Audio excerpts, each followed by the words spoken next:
Welcome back. I'm now being joined by the Director General, Lagos Chamber of Commerce and Industry, Mr. Muda Yusuf. Good morning, Mr. Yusuf. Good morning. It's good to have you on the program once again. Quite a long time. It's a pleasure. Well, you have just done your second quarter review of the economy. What's really your general assessment of the, macro economy in the, first half of the year? Well, there are a number of dimensions that we need to look at.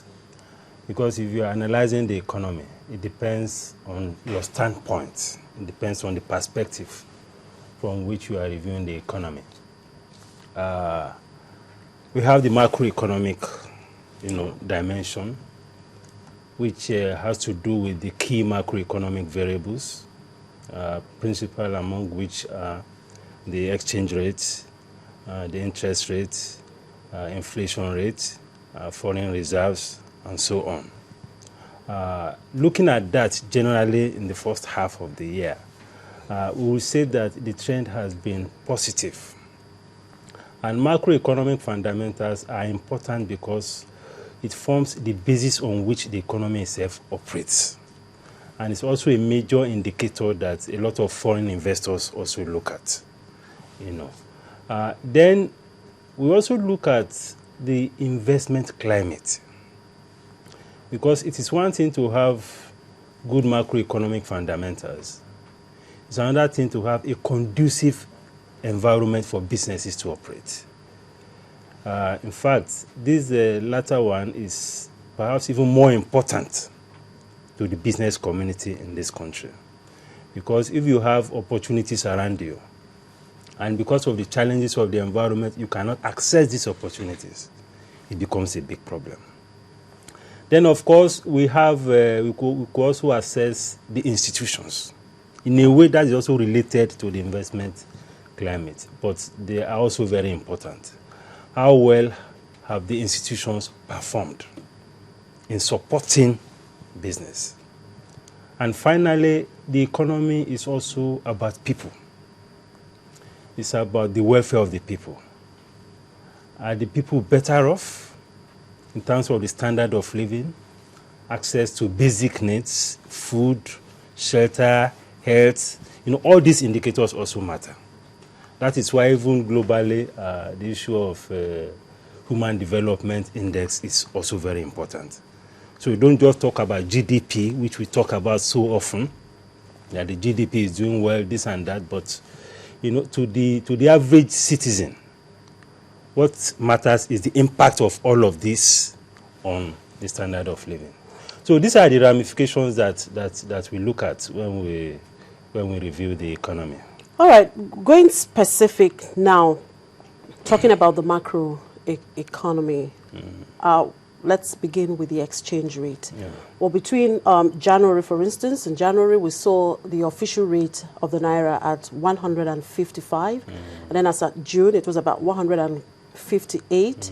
And then perhaps at the interbank and the Bureau de Change market, we saw it at 158. Yeah. And recently, we've seen the Naira go as high as 163 in the parallel market. Now, what do you think is really responsible for this? And of course, the parity between the official and the parallel market. Well, you see, the exchange rate reflects the strength of the economy. And as much as possible, we should allow it to also properly reflect the strength of the economy. What has happened is that first, exchange rate is a price. And once you have a price, the factors on the supply side and the factors on the demand side will influence the price. What has happened is that in the past few months, there has been issues with oil output because of the challenges of oil theft and so on. I think the coordinating minister put the figure at about 400,000 barrels per day. That is what is left, what is lost to theft. This has implications for the supply side of the foreign exchange market, because the oil sector accounts for over 90% of our foreign exchange earnings. Yeah. So to the extent that you have this depletion, there is going to be that problem. Then even globally, there are issues with the global economy. And the main point of impact between the global economy and the domestic economy is the commodity prices. Now, the Eurozone is still in recession. Many of the emerging economies are recovering very slowly. Their growth is not so fantastic. And all of these have implications for demand for crude oil. And you see that is already even reflecting on the price of crude. And on the supply side, we have had developments, the shale oil, the famous shale oil of the United States. We have also, even within the African continent, a lot of countries now discovering oil and all of that. That will have an effect on the supply side. And from elementary economics, when there's an increase in supply, prices will drop. Okay. So all these are things that are putting pressure on the foreign exchange market. So and even domestically, according to the CBN, there are also issues with the fiscal side, the fiscal operation. And the anticipation is that we are likely to see a much higher fiscal deficit. And going forward, even the pressure on in terms of excess liquidity, exchange rate will even be higher. So all these are things that account for the kind of thing we are seeing in the foreign exchange market. And it also has a way of also fueling speculation in the market. Because a lot of these demands too are driven by expectation. It's a futuristic thing. So when people foresee that the way things are going, there's likely to be further depreciation, then that also has a way of also fueling the pressure on the exchange rate. So these are the factors. Now, for possible investors, whether foreign investors or even our local investors who want to, invest in Nigeria, what implication does this hold for him? Well, the implication is that because, for instance, the economy is heavily import dependent.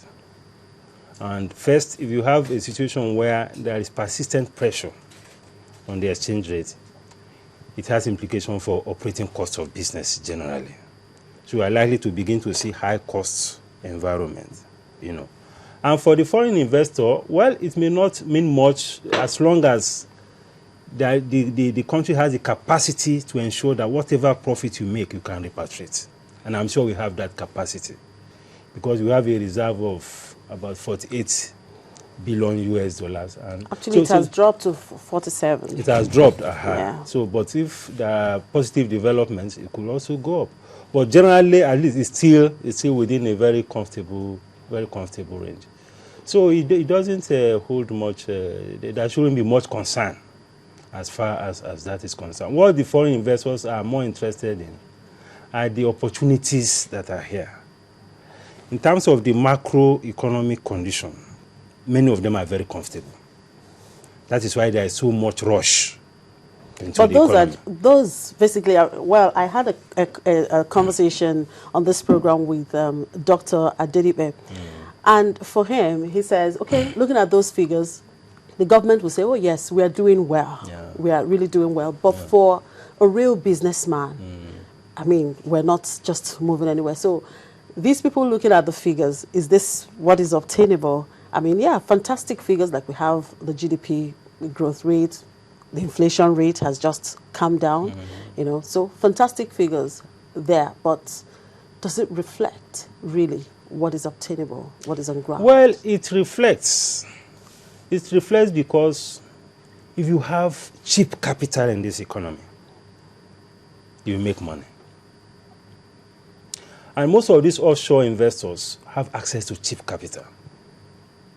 Don't forget, with all the problems that we have, Nigeria is still a huge market. A population of over 60 million people. Yeah. Even if you discount the poverty issues and so on, it is still a big market. Nigeria is an oil-producing country. So a lot of oil money is still coming into this economy. Forget about whether it is properly distributed or not. Forget about whether it is in the hands of the public sector or in the hands of the private sector. But the fact remains that a lot of